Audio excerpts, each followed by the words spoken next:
አሁን አንድ ሰው መጣና 500 ሺህ ብር ሰጠ።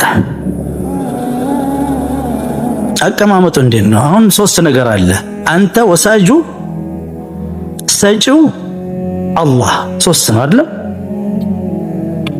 እዚህ ላይ ሲሰራ ሙስሊም ለማን ነው የሚሰራው? ለድሃው ብሎ ነው እንዴ? ለሰው አጅር ፈልጋለ? ለማን ብሎ ነው የሚሰጠው? ለአላህ ነው።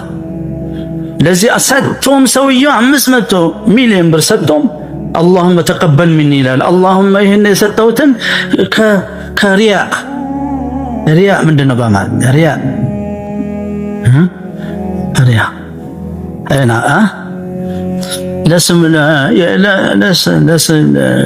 ለስሙ ይታይልኝ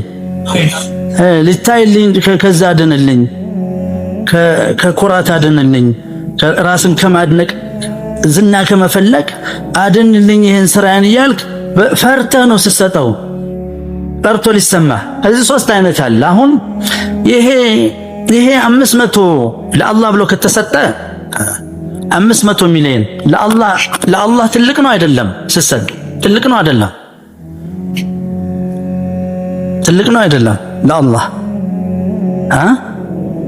ለአላህ ትልቅ ነው ትንሽ ነው? 500 እና ተደፋፈሩ እንጂ ምን ነው ትንሽ ነው በሚለው ስማማላችሁ? ለአላህ ትልቅ ነው 500 ለአላህ ብለህ ሰጣ። በአላህ አይን ትንሽ ነው ትልቅ ትንሽ ነው? ትልቅ ነው። ግማሽም ተምርት ትልቅ ነች አላህ ብቻ ለሱ ብለህ ስራ እንጂ ለአላህማ ትንሽና ትልቅ የሚባል የለም።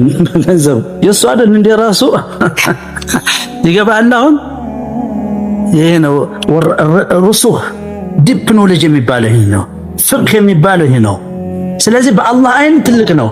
በተቀባዩስ አይን ምን መሆን አለበት? ሙስሊም ሆነ በአላህ አይን ትልቅ ከሆነ በአንተ አይን ምን መሆን አለበት? እንደዚሁ ትልቅ መሆን አለበት።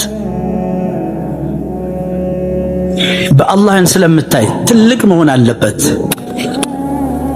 10 ብርም ቢሰጥ ትልቅ ነው። በአንተ አይን ትልቅ መሆን አለበት፣ ምክንያቱም በአላህ አይን ትልቅ ነው። طيب الآن ወደ ሰጪው እንመልከት። በሰጪው አይን ምን መሆን አለበት? ትልቅ መሆን አለበት? ትንሽ መሆን አለበት? ትንሽ ነው መሆን ያለበት። ለአላህ ነው የሰጠው። ለሰው እንኳን ነው ለአላህ ነው።